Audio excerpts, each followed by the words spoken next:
This is the plaintiff, Ken Simon.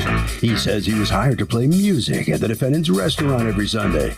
And at first, things were going great. Then, out of the blue, the defendant tells him not to come in anymore. The defendant has treated him very unfairly, and he feels he deserves to be paid for the 4 remaining Sundays of the month. She can't just dump him with no notice on a whim. And that's why he's suing for the $625 he feels he's owed.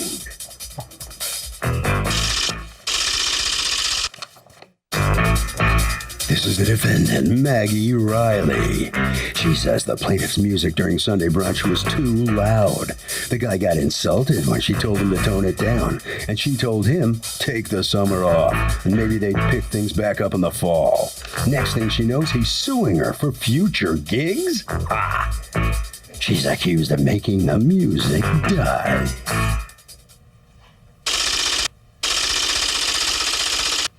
All parties, please raise your right hand. Welcome back to the People's Court. Next case in the docket. The plaintiff was hired to play at the defendant's restaurant and says he was fired without notice and wants money. But the defendant says the plaintiff played too loud.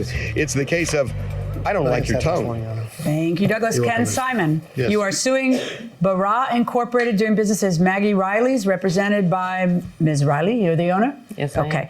For $625, the amount that you feel she should pay you for future gigs that she didn't let you play at. Tell me what's going on. My name is Ken Simon. I play saxophones and flute. I'm a musician. I've played in U.S. and Europe and Asia.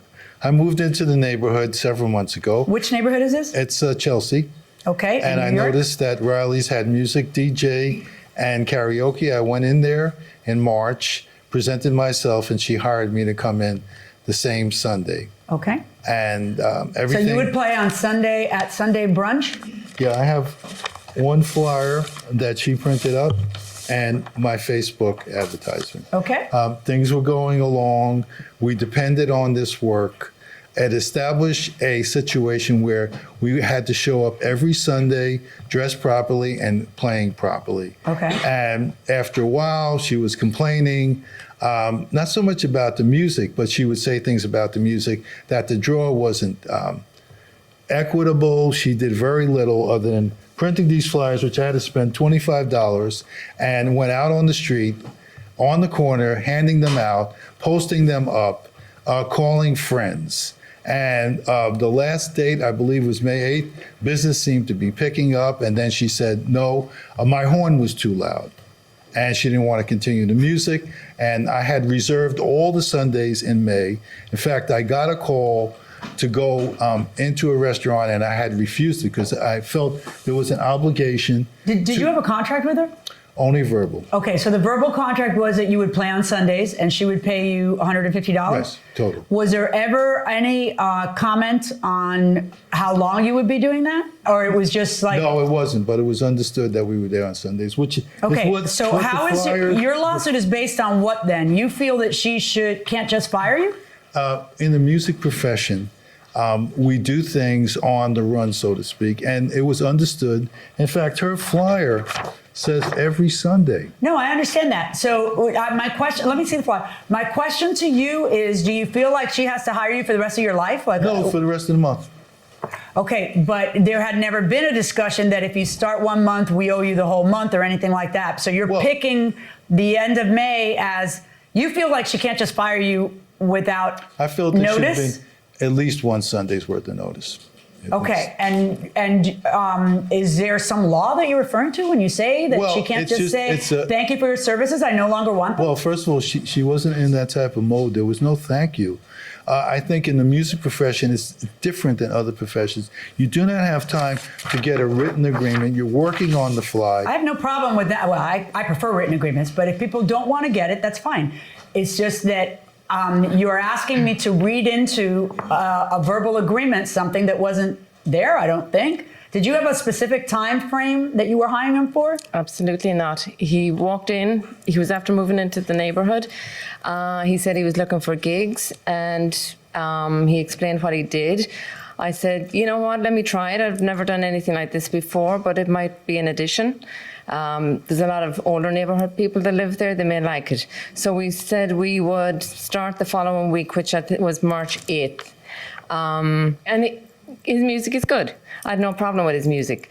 But there was no agreement of when we would stop, when we would start, and each Monday, the following day, he would always come in and say, "What do you think? Will we be here next Sunday?" Okay. Now, I know that you submitted into evidence an email from someone who he played with. He would play what? What would you play? I'm the sax, and I had accompanist that played keyboard. Keyboard. That's it. All right. So one of the keyboard players that played with him said, I didn't expect that we had a term that was month to month. It was just like, when she needs.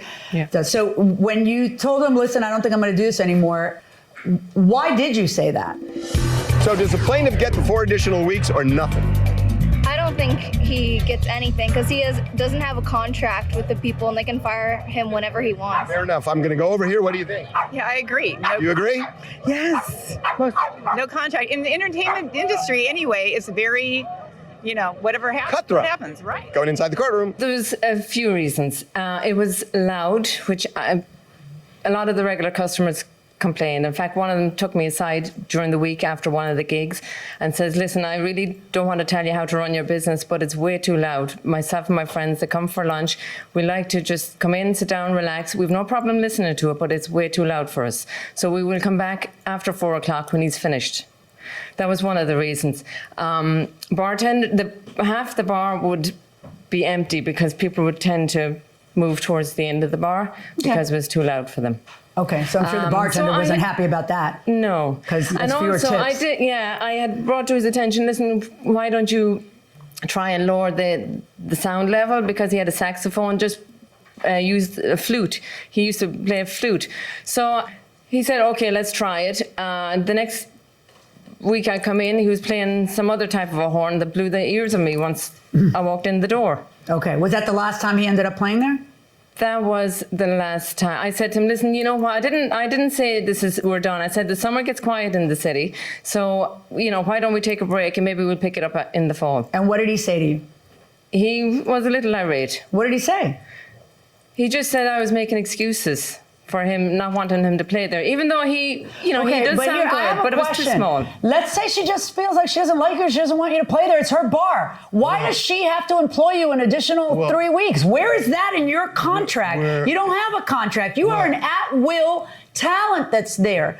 So how is it that I am supposed to give you a protection that you did not take the time to give yourself?